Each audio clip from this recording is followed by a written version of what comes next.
بسم الله الرحمن الرحيم نحمده ونصلي على رسوله الكريم أما بعد. One of the du'as of Rasulullah sallallahu alayhi wasallam was he used to say, Allah, different variations, but the summary of all of them is that make the best days of my life the last days. Allahumma jal khayra ayyami yawma alqaaka fi. And there's so many other ones that they said, the last parts of my life, make this the best of my life. And in hadith the Prophet sallallahu alayhi wasallam says, tamutuna kama tahyaun. However you live your life is how you're going to die, how you're going to pass away. So you have to remember that Allah subhanahu wa ta'ala, sometimes people are really, really good in the heart, but because of circumstances they don't get a chance to show this. So then Allah subhanahu wa ta'ala makes apparent what was in his heart. So he may seem like a sinful person, or maybe he wasn't involved in sin, but Allah subhanahu wa ta'ala bestows his favor, and then the last moment it becomes clear. Sometimes somebody may seem to be a good person, but really inside they're really filthy and dirty, and the last minutes, last hours, last months, last year, he does something really thing and he becomes really exposed that he's a really filthy person. But apart from this happens very rarely. Apart from this, as Mashur Tan Rahmatullah mentions in the book Jaza'ul A'mal, he writes that Jannah, Hisab, Kitab, it's all like it's a procedure. That however you live your life is how you will die. However you do your A'mal, you get Jannah, you get Jahannam. We don't earn Jannah. Allah gives it out of through His grace and His virtue and His own, His fadl and His grace. But Allah has one procedure. If you do good deeds, inshallah, I will not be too strict and I will give you Jannah. If you committed sins, then you committed sins, you'll have to pay for them. And then sometimes you have a bit anomalies, Allah's mercy. You have a few situations like this. Somebody's a really small amal, Allah gives them a great reward. But normally there's a fixed pattern how Allah subhanahu wa ta'ala has dealt with us. So similarly, we make dua that Allah give us a good death. So for this to happen, you have to live a life of good deeds.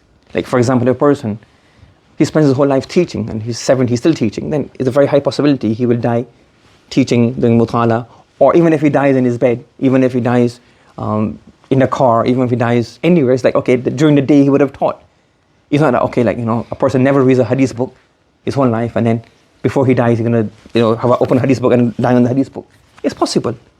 But people live according, however you live is how you will die. There's one great muhaddith, his name is Abu Zur'a. So he was unwell, he was unconscious, conscious. So one of his students, they wanted him to say like the talqeen, meaning say la ilaha illallah Muhammadur Rasulullah before he passed away. But he wasn't saying he was unconscious. So one of his students, he said, let us, because he's always in the mood of narrating hadith. So instead of telling him to la ilaha illallah, say la ilaha illallah, let us say, tell us the hadith about fulan and fulan. So Abu Zur'a the muhaddith, so he was unconscious, but he was half. So he started narrating the hadith, حدثني فلان قال حدثني فلان قال حدثني فلان عن معاذ جبل رضي الله تعالى عنه قال قال رسول الله صلى الله عليه وسلم من كان آخر كلامي لا إله إلا الله. And he died. So دخل الجنة was physically, practically دخل الجنة. So because he depended his whole life in. So, however you live your life is however you're going to die. So we make dua that Allah make the best days of my life. So I do many a'mal, I spend my good deeds, my life in good deeds, and then towards the end the quality of the deeds increase, the choice of deeds becomes good.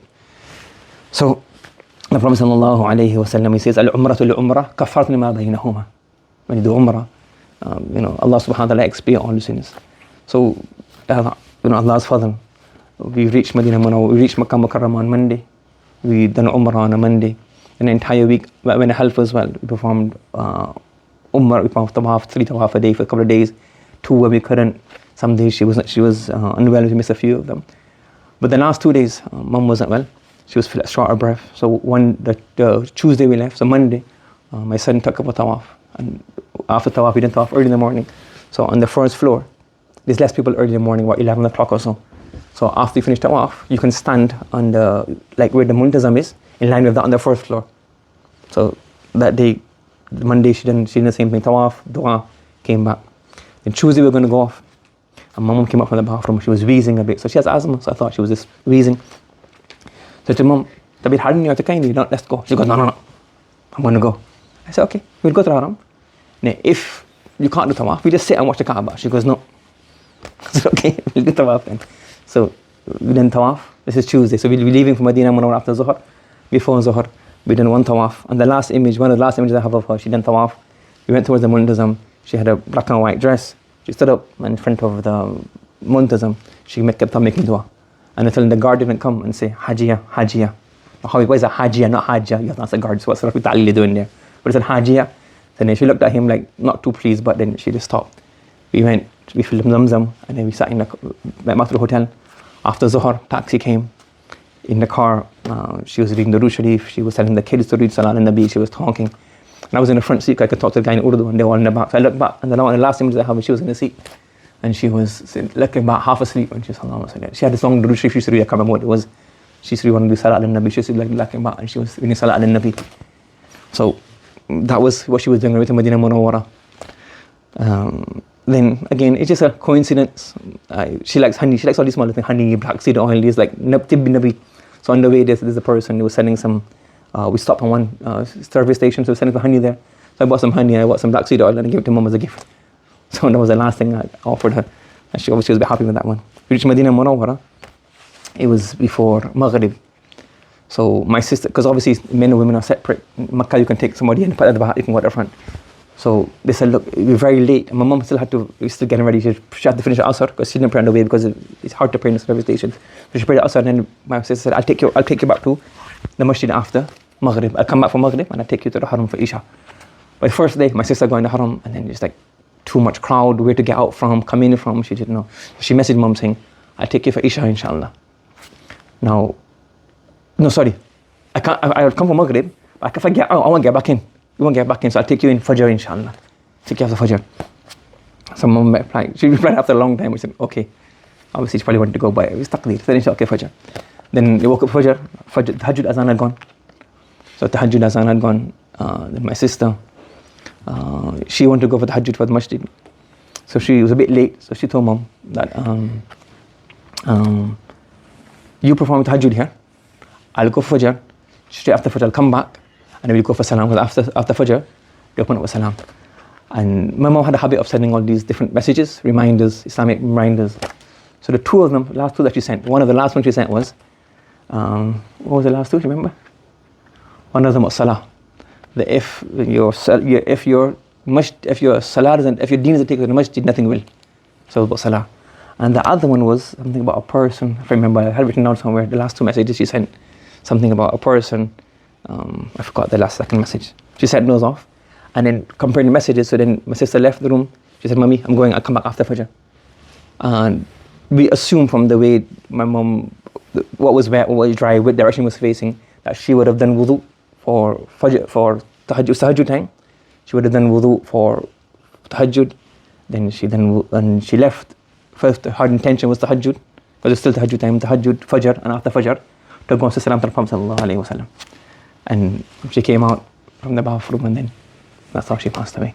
So she performed the Umrah, Tawaf, left for Medina Munawwara, and on the way, she was doing Salat al-Nabi, reciting the Durood Sharif. I think she had some other things she was trying to recite. So sending Salat to the Prophet sallallahu alaihi wasallam.